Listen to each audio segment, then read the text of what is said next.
suis venu m'installer en Californie parce qu'en fait, dans mon village, en France, on m'appelait le devin. Je faisais beaucoup de révélations, et notamment une qui s'est avérée exacte, dont je ne parlerai pas ici, puisque ce n'est pas le propos.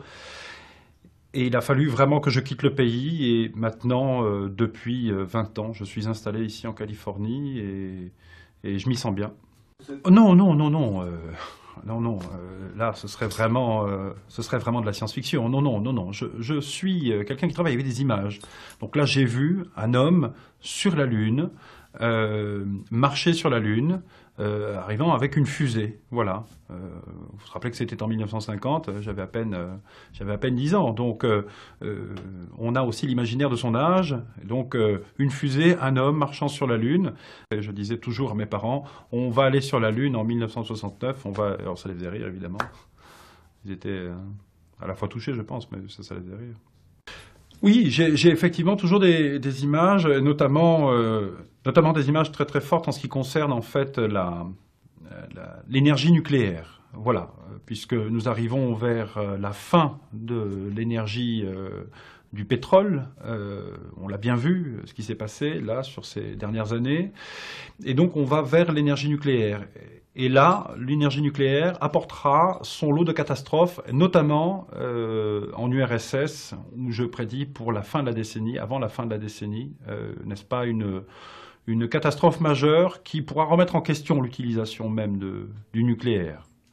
On va avoir des voitures électriques, on aura des voitures électriques, et ça très rapidement, aux alentours des années, je pense, 2000, qui est mon année fétiche, 2000-2005, les voitures à pétrole n'existeront plus. On sera sur des voitures électriques. Et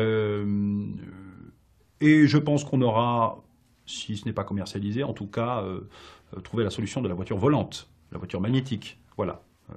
Ça, je le vois tout à fait, très clairement.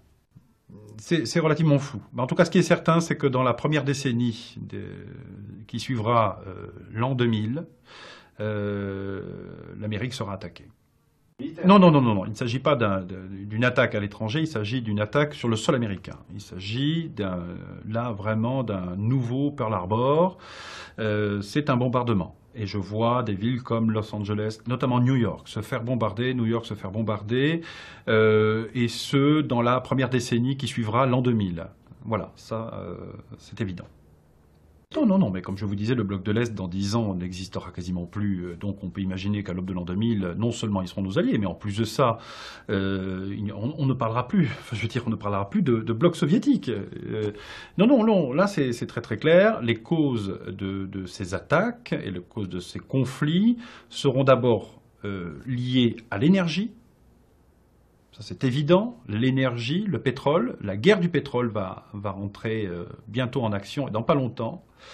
Et deuxièmement, des problèmes, une guerre de religion. On revient sur des guerres de religion. Oui, et un changement qui sera une révolution populaire, puisque le peuple américain élira entre 2005 et 2012. C'est très clair là encore, un noir à la tête du pays le plus puissant du monde. Un noir sera l'homme le plus puissant du monde.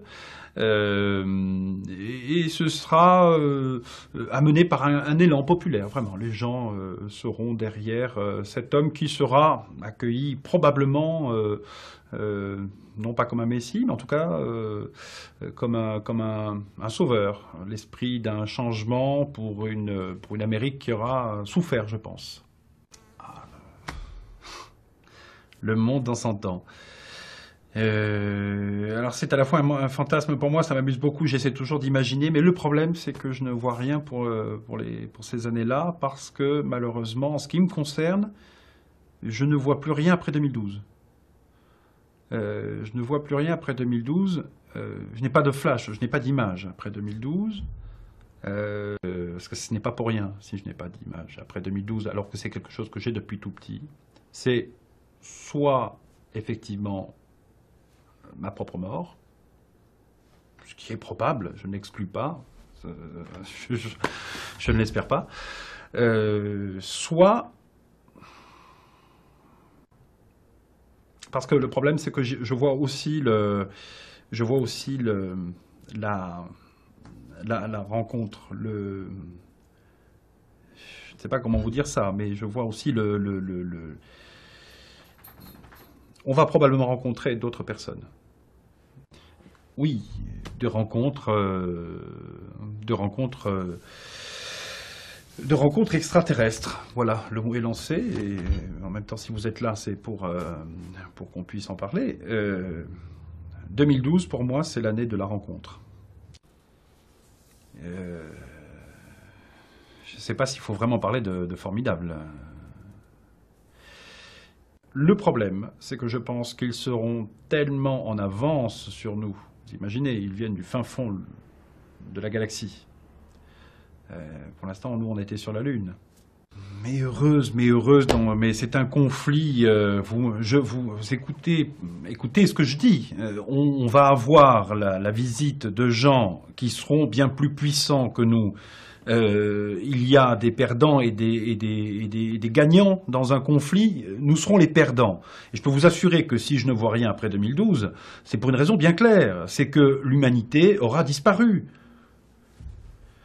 Bon, mais on va arrêter là.